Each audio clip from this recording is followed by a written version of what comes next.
Assalamualaikum warahmatullahi wabarakatuh. Wilujeng enjing sadayana kumaha dararamang.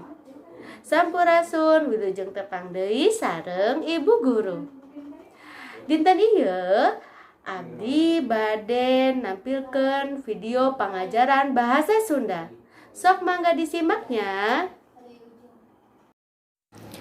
Oke, di dieu ibu bade ngajelaskeun tentang narasi atau carpon dengan tema nyelamatkan makhluk.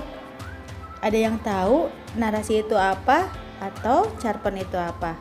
Yuk kita simak. Narasi dibagi menjadi 4 bagian. Ada narasi informatif, narasi ekspositorik, narasi artistik, dan narasi sugesif. Narasi informatif adalah narasi yang memiliki sasaran penyampaian informasi secara tepat tentang suatu peristiwa dengan tujuan memperluas pengetahuan orang tentang kisah seseorang. Narasi ekspositorik adalah narasi yang memiliki sasaran penyampaian informasi secara tepat tentang suatu peristiwa dengan tujuan memperluas pengetahuan orang tentang kisah seseorang. Dalam narasi ekspositorik itu sendiri, penulis menceritakan suatu peristiwa berdasarkan data yang sebenarnya. Pelaku yang ditonjolkan biasanya suatu orang pelaku diceritakan mulai dari kecil sampai saat ini atau sampai terakhir dalam kehidupannya. Karangan narasi ini diwarnai oleh eksposisi, maka ketentuan eksposisi juga berlaku pada penulisan narasi ekspositorik.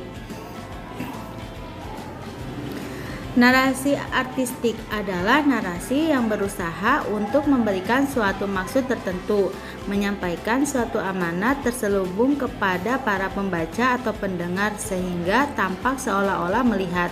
Ketentuan ini berkaitan dengan penggunaan bahasa yang logis, berdasarkan fakta yang ada, tidak memasukkan unsur sugestif atau bersifat objektif. Nah, narasi sugesif itu sendiri adalah narasi yang berusaha untuk memberikan suatu maksud tertentu, menyampaikan suatu amanat terselubung kepada para pembaca atau pendengar, sehingga tampak seolah-olah melihat. Nah, di sini Ibu akan menjelaskan sebuah carpon. Carpon atau cerita pendok merupakan karya sastra wangun lancaran atau prosa. Carpon teh kaasup karya sastra wangun prosa modern. Contoh karya sastra wangun prosa modern liana nyaeta seperti novel. Sedangkan contoh karya sastra wangun prosa buhun nyaeta seperti dongeng jeung carita wayang. Carpon disebut carita pondok sabab eusina caritana relatif leuwih pondok. Umpama dibandingkeun jeung carita nu aya dina novel, carpon mangrupa carita rekaan anu eusina bisa carita nyata atawa hayal. Nah, di sini Ibu akan menjelaskan unsur-unsur nu aya dina carpon nyaeta unsur intrinsik jeung unsur ekstrinsik. Unsur-unsur intrinsik nu aya dina hiji carpon nyaeta aya tema, latar, alur, tokoh, watak tokoh, amanat, sudut pandang, dan gaya bahasa. Ini adalah salah satu unsur-unsur intrinsik nu aya dina hiji carpon.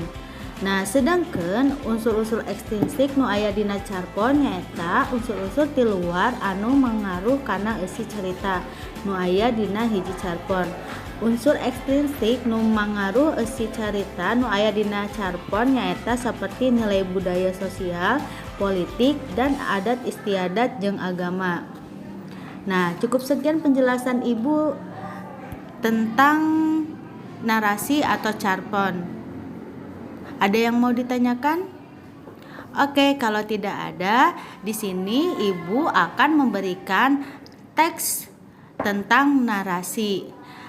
Tolong disimak ya, dan jangan lupa dikerjakan tugas-tugasnya. Hatur nuhun, wilujeng tepang deui. Wassalamualaikum warahmatullahi wabarakatuh.